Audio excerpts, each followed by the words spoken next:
Hello and welcome to the High Growth Equation, the ultimate formula for channel partner success in an industry that never stops evolving. We shine a spotlight on the most powerful high growth technologies shaping our industry, like hybrid cloud, AI, cybersecurity, data, and IoT. I'm Lawrence Roberts with TD SYNNEX, and I'm thrilled to kick off this bold new video series. In our very first episode, we're tackling a timely and urgent topic: large language model jacking, or LLM jacking, a newly emerging cybersecurity threat in a world of large language models. Let's take a closer look at what this is, why it matters, and how organizations can stay protected.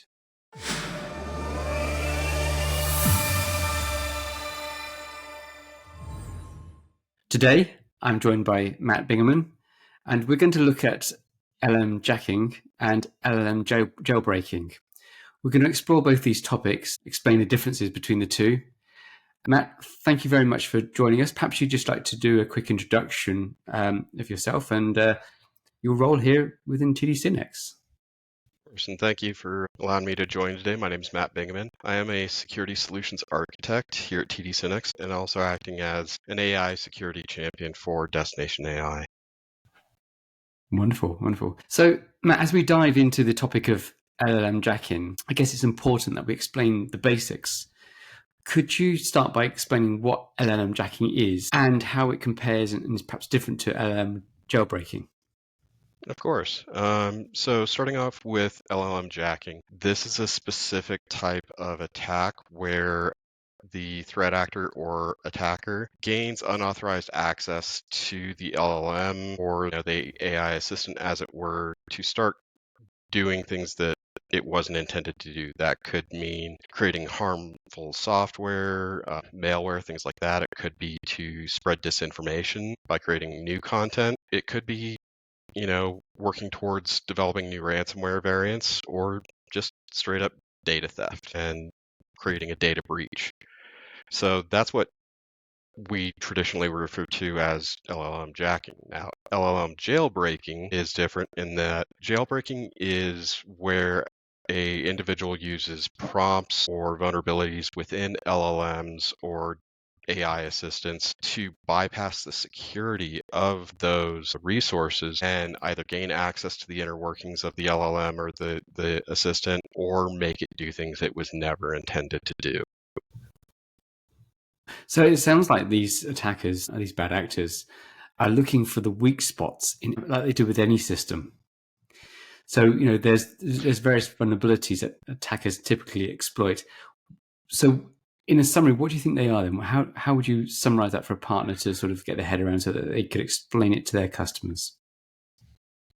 So some of the things that should be kept in mind with protecting, AI and LLMs when you have them deployed. One, make sure that your user accounts are kept, secured. Don't use simple passwords. Make sure that they're complex, lengthy. Don't reuse your passwords. When you do have the passwords, make sure they're truly complex with, 16 characters that have letters, numbers, special characters, because that makes it harder for a threat actor to crack.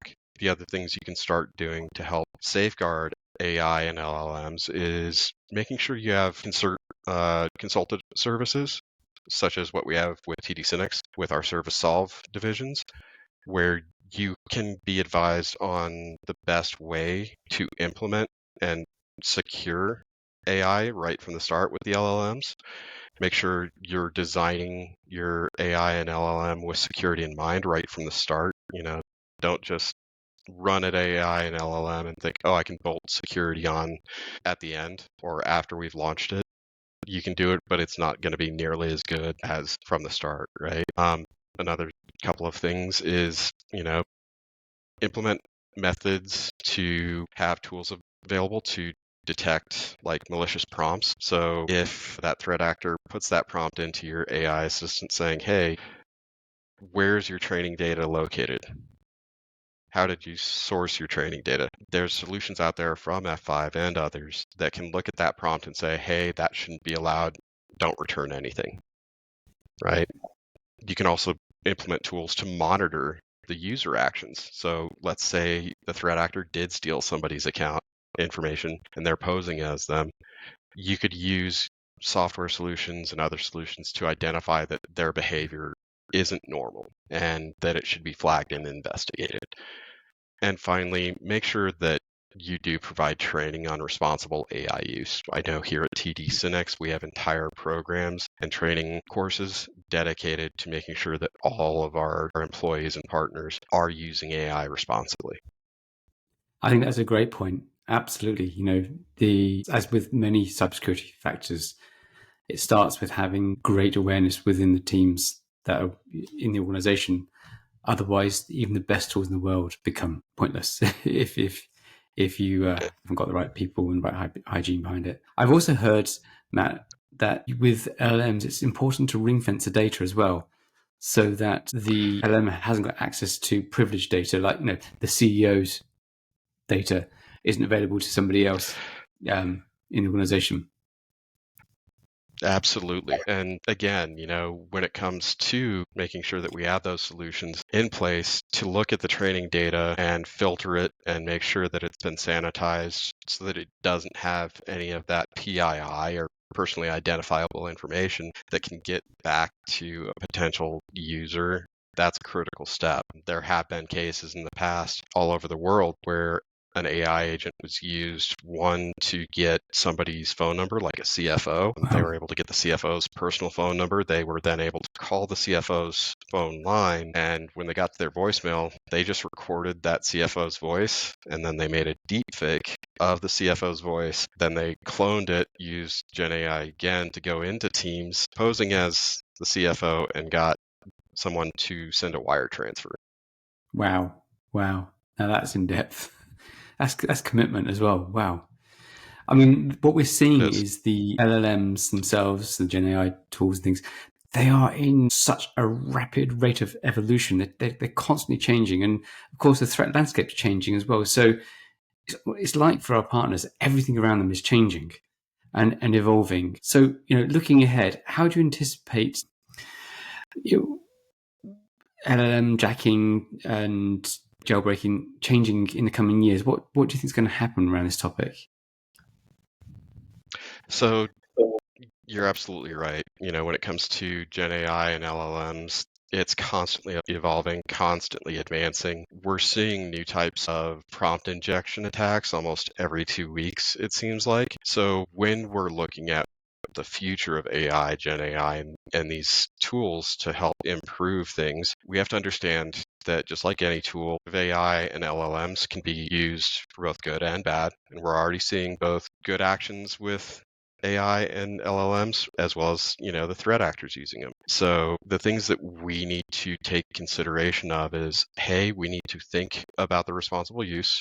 We need to pay attention to what is coming through to us. We also need to be aware of how it's potentially going to be used. We've already seen the Gen AI and LLMs being used to create better phishing emails, right? One of the big concerns that we're starting to see some hints of is the threat actors are using it to write specific malware that's known as polymorphic malware. And that's malware that changes its code base every time it gets to a new host, which makes it extremely hard to detect and protect against. So the good news is, we do have all of these security vendors and partners out there in the industries at large already who are actively working on ways to try and train our own, protective tools from these solution providers to anticipate some of these things. But again, we still need that human element to look at things and go, hey, that's definitely fishy. We need to look into it. Right. Matt, that's fantastic. Really great insight. I feel like we could chat about this all day, and I'd love to. Given that our partners are going to want to be able to get some help around this, how do they reach out to you and the team? What do they need to do? So the great things when it comes to TD SYNNEX is obviously we have all of the engineering and pre-sales teams that are there to help with specific resources. We've got the destination AI teams. So our partners can reach out to their dedicated sales teams if they have them. They can reach out to, their vendor business managers, you name it. They can reach out to those of us here at TD SYNNEX, and we can help them through Destination AI to understand where they're at with their AI practice, the steps they want to take to where they want to go, and then start providing clear, concise solutions and roadmaps for them, whether that be the guidance on implementation, responsible use, trainings, or even those vendor-specific solutions. Wonderful. Matt, thank you very much for your time today. Really appreciate you going through that with us. So, guys, I hope you've enjoyed listening to this series of the High Growth Equation. Stay tuned for the next one, and we look forward to seeing you soon. Thank you very much. Thank you.